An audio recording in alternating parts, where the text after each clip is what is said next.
Bienvenidos coders a un nuevo vídeo de Origin Pad. En este tercer vídeo del curso de Java vamos a comenzar a meternos en materia. Comenzaremos con los tipos de datos en Java. Comencemos con una pequeña introducción. Normalmente en las computadoras guardamos información.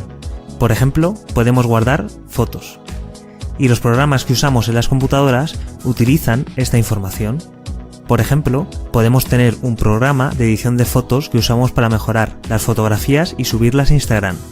Pues bien, sería más correcto decir que en las computadoras guardamos datos y que los programas que ejecutamos en las computadoras trabajan con esos datos.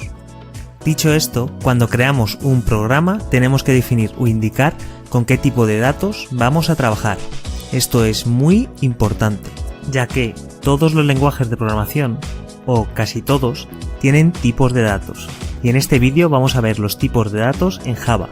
Estos tipos de datos los usaremos en los próximos vídeos para crear nuestros programas. Comencemos por explicar qué es un dato. La definición estándar dice que un dato es una cifra, letra o palabra que se suministra a la computadora como entrada, y que la máquina almacena en un determinado formato. Resumiendo, un dato es una representación simbólica de una entidad. Lo podemos ver como la forma que tiene el ordenador de representar un número, una letra o una palabra internamente. Así guarda ese dato y puede trabajar con él. Ahora un pequeño inciso, no hay que confundir datos con información, no es lo mismo. Podemos ver a la información como un conjunto de datos que procesamos para así obtener un conocimiento. Es decir, datos más procesamiento es igual a información. Pero, ¿qué es un tipo de datos?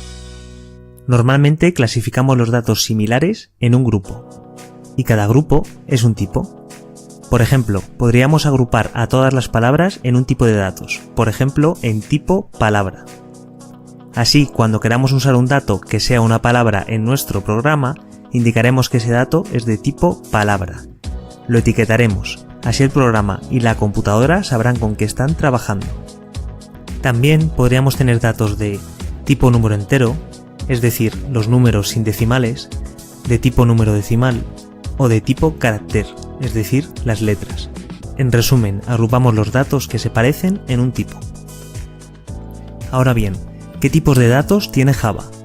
Pues bien, vamos a ver los tipos de datos primitivos en Java. Los tipos de datos primitivos de un lenguaje de programación son los propios del lenguaje, los más simples, y se pueden utilizar para crear otros tipos de datos más complejos. Vamos a ver estos tipos de datos básicos en una sencilla tabla. Comencemos viendo los números enteros, es decir, los números sin decimales. Int son los números enteros, como por ejemplo el número 9. En Java se denominan int, int. Ocupan 32 bits, esto es el espacio físico que ocupa en memoria. El valor por defecto es 0, es decir, si no le damos valor, toma el valor 0, y el rango de valores que puede tomar es ese que veis ahí, 1 bastante grande. Es decir, que un int no puede superar ese valor máximo ni ese valor mínimo. Short también son números enteros, pero en este caso ocupan la mitad de memoria, solo 16 bits. El valor por defecto también es el 0 y el rango es menor, es ese que veis. Byte, también número entero, ocupa 8 bits, el valor por defecto de nuevo es el 0 y el rango va de menos 128 a 127. Long, llegamos al último tipo de datos referente a números enteros. Este es el más grande, ocupa 64 bits, el valor por defecto es el 0 y el rango es gigantesco. Llegados a este punto tendríamos que hacernos una pregunta. ¿Por qué Java tiene tantos tipos de datos para los números enteros? Pues bien, es por el tamaño, es decir, por lo que ocupan en memoria.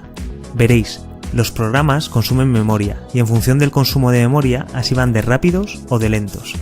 Por eso es muy importante elegir bien el tipo de datos que vamos a utilizar. Por ejemplo, si en un programa vamos a representar la edad de una persona, que suele estar comprendida entre 0 y 100 años, no tiene mucho sentido usar un tipo long, cuyo rango es de 9 trillones, cuando una persona nunca va a cumplir esa edad, y cuando, además, ocupa 64 bits de memoria. La elección acertada en este caso sería usar un dato de tipo byte, cuyo rango es bastante menor y ocupa tan solo 8 bits, es decir, 8 veces menos. Ya que, recordar, a menor consumo de memoria, mayor velocidad tendrá nuestro programa. Ahora sigamos con nuestra tabla y vayamos con los números decimales. Float son los números decimales, como por ejemplo 9.5. Ocupan 32 bits. El valor por defecto es 0.0 y el rango es el que aparece ahí. Double, de nuevo otro número decimal. Los llamamos double porque tienen precisión doble, el doble que float. Ocupan 64 bits. El valor por defecto es 0.0 y el rango es el que aparece. Char, tipo de dato carácter. Por ejemplo, la letra A. Ocupa 16 bits. El valor por defecto y el rango son los que aparecen. Y por último tenemos el tipo de dato boolean. Ocupa tan solo un bit. Su valor por defecto es false. Se usa normalmente para evaluar si una condición es verdadera o falsa. Y hasta aquí la parte teórica de los tipos de datos en Java. En el siguiente vídeo veremos qué es una variable y ya entraremos de lleno con la parte práctica. Además, veremos por qué se dice que Java es un lenguaje tipado. Let's code. Y bueno, coders, eso es todo, así que ya sabéis, suscribiros, darle al like y comentar.